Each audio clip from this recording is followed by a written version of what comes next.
it's not good for you, it's not good for them. And I've been to the West Bank, I've been to Mars al-Shaki, I've been to Salat, I've been to Nablus, and I see the mansions that are built on the blood and the backs of the Muslims, on the non-Muslims right here in Liberty City and the urban areas across America. Mansions that nobody lives in for a few months a year. I've witnessed it with my own eyes. Seen them, one of them. Yes, I did.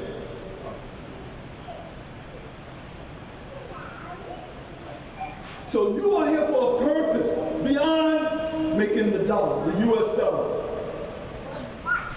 Dollar ain't worth nothing anyway.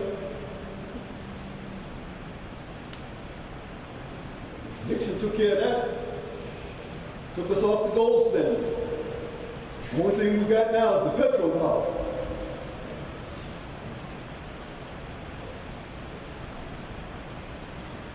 So you're the one that make the difference.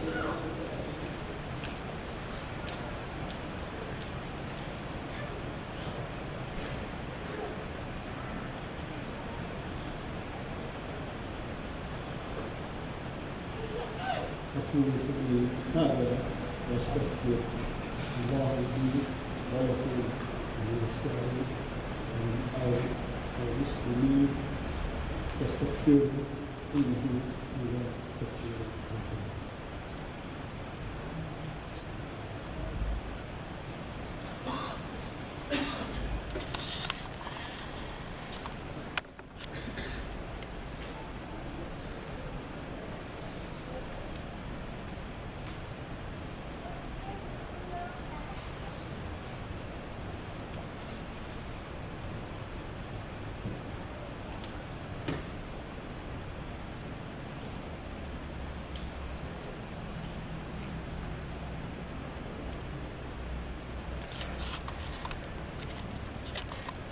بسم الله الرحمن الرحيم والصلاة والسلام على رسول الله صلى الله عليه وسلم. Building strong communities begins with oneself. The human initiative to change the world has always begun with oneself. Prophet Muhammad sallallahu alaihi wasallam first received revelation from Allah subhanahu wa ta'ala through Jibreel alayhi salam. And then he shared his experience with his wife Khadija, radiallahu anha, and so on. We now, today, are approaching 2 billion Muslims around the world, but it began with one.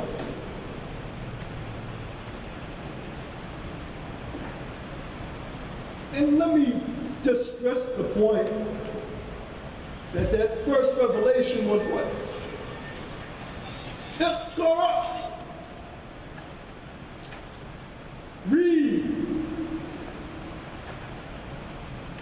What was the last book you read, other than the Quran and Hadith?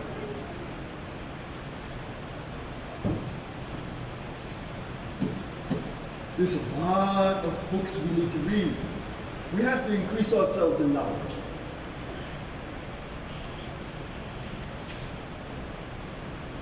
It's a sad state that the Muslims don't read. Very few. How are our children going to advance and be able to compete if we don't adhere to that first commandment? Iqra.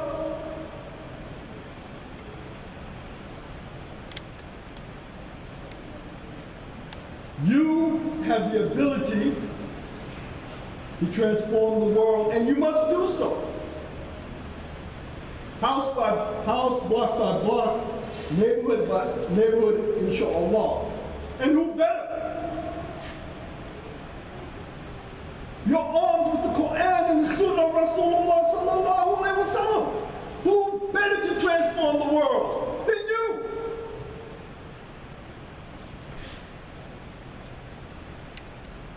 The Christian? The Yahud? The disbeliever? Are they better situated than you to transform the world?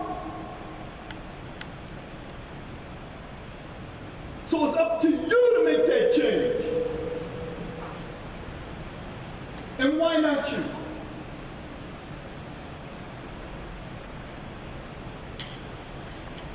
Abu Hurairah radiallahu anhu reported there was a dog moving around a well whom thirst would have killed.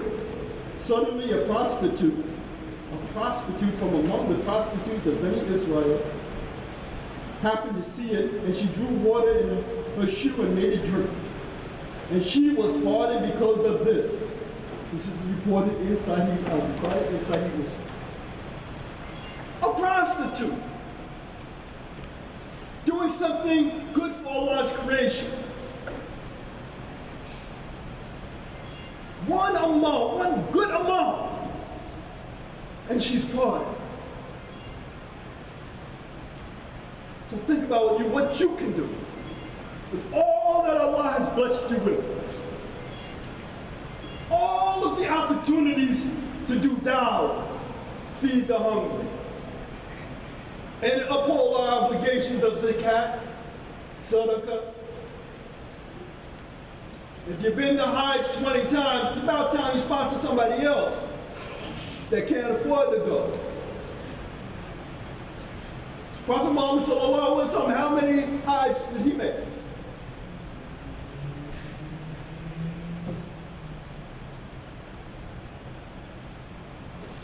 You're here in Al-Ansar, a lot of people struggling financially. Find them, reach them out, help them. It may be their Hajj that'll help you get into Jannah.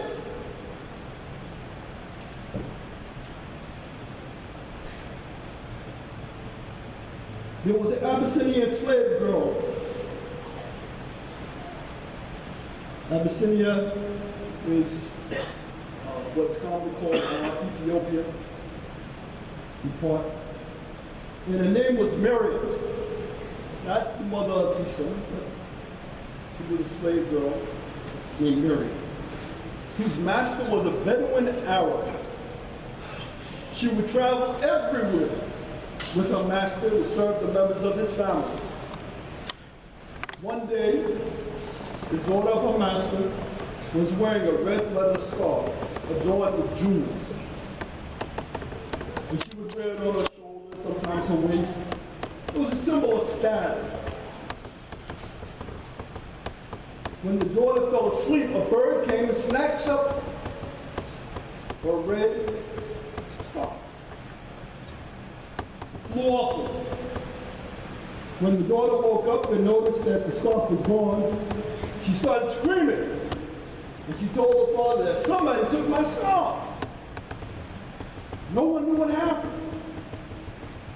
And he started to look at the slave girl.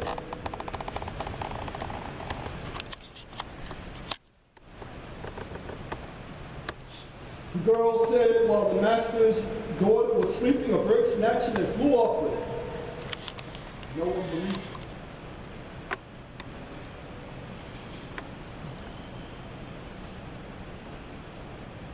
She swore that she was speaking the truth.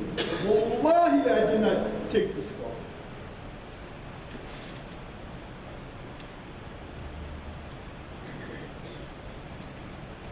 They searched every part of her body and beat her senselessly. They searched every part of her body and beat her senselessly. They searched every part of her body and beat her senselessly. She cried, yelling for help.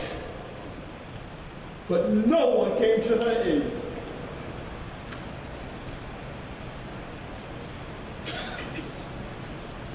Sounds a little familiar, doesn't it?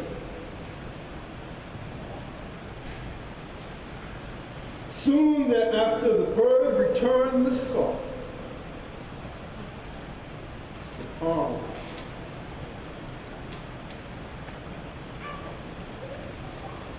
The slave girl screamed at them, saying, "This is what you accuse me of?" And the tribe, they felt so guilty about what they had done and freed the slave girl. With no one to go to, no family, no home, no nothing but a little hope.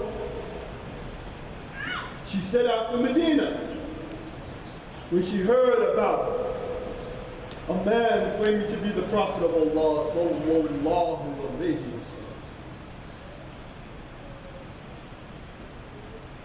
And that most of his followers were among the poor and the oppressed. Upon arriving in Medina, she met the Prophet sallallahu alayhi wa sallam, stood in front of him, and said, Ashhadu an la ilaha illallah wa ashhadu anna Muhammadan abduhu wa rasuluh. And no matter if you're born Muslim or you accept Islam, the reality of that shahada has to enter your heart. It has to enter your heart.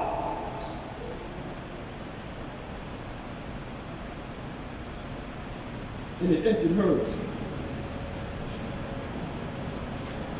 She recognized that her whole life, the struggles of being a slave girl and the beating that she went through over that red, simple little scarf, it was all worth it for that moment.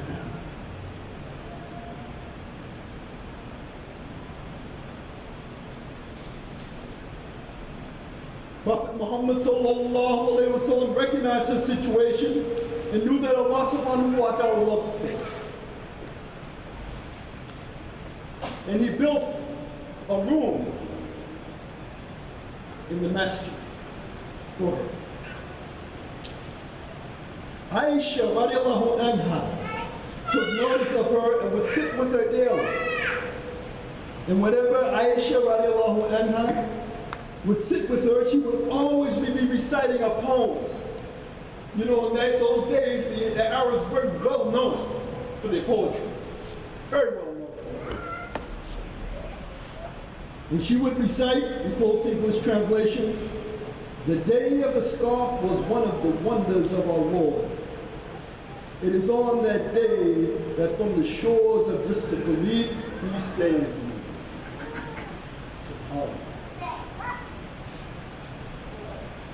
Because of her love of the masjid, solely for the pleasure of Allah subhanahu wa ta'ala, she would clean the masjid daily. She wasn't hired, or she wasn't a slave to clean it. She did it for her love of Allah and the masjid. Now this is the part of the story that probably everybody knows. You might or may not have known the part that I just shared. But he, sallallahu alayhi wa sallam, he came into the masjid. And he didn't see her. So he inquired with the Sahaba that were present at the time, where is she? And he was told, sallallahu alayhi wa sallam, that she had passed away. And that it happened at the odd hour of the night. And they didn't want to disturb him out of his rest. And so they read Janazah 1. Prophet Muhammad sallallahu alayhi wa sallam was infuriated.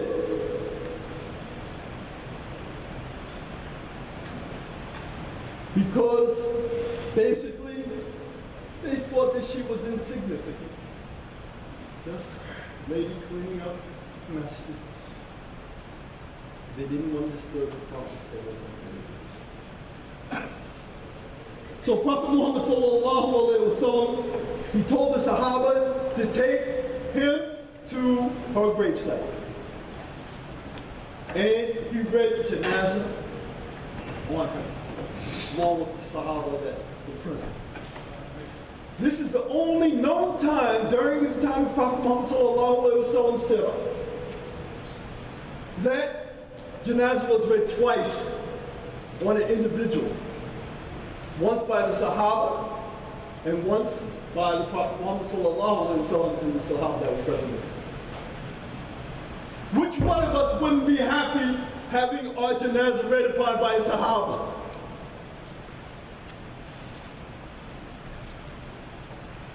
But not that, you got both.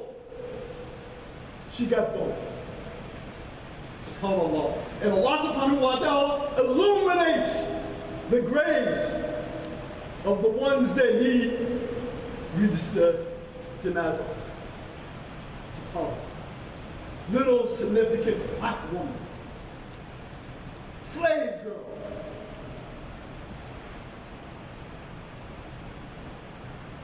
One woman married, making a difference. So what about you?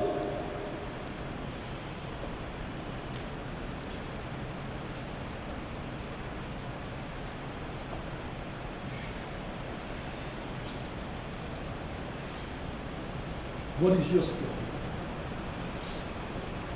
What is your story? What are people going to say about you in your life?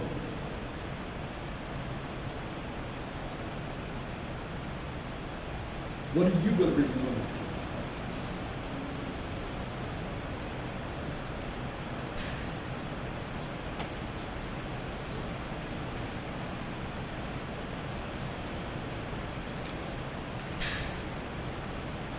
Here today, Masjid Al-Ansar, Miami, Florida. You heard the story of Congresswoman in Maryland, the woman who cleaned the Masjid Al-Nabi,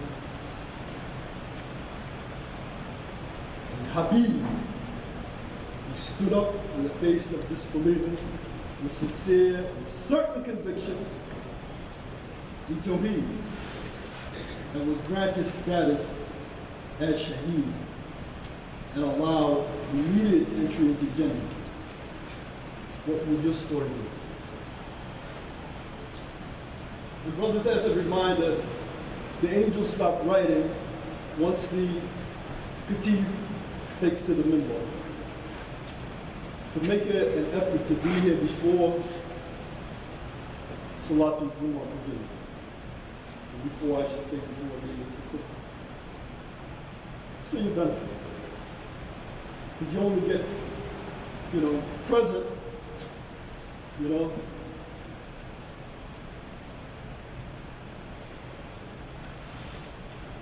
This is your moment, this is your time. You are important, you have value here in America. You are the difference. You have the answer to the world's problems in the Quran and the Sunnah of Rasulullah sallallahu alaihi wasallam. This is not the time to be silent. This is the time to do da'wah. And whenever there is anything, any falsehood against Islam, speak up. Wisely, but speak up.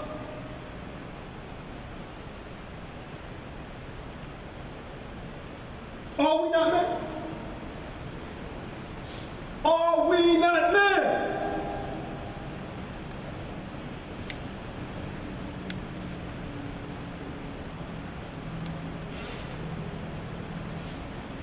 You say that somebody wants to do something about it.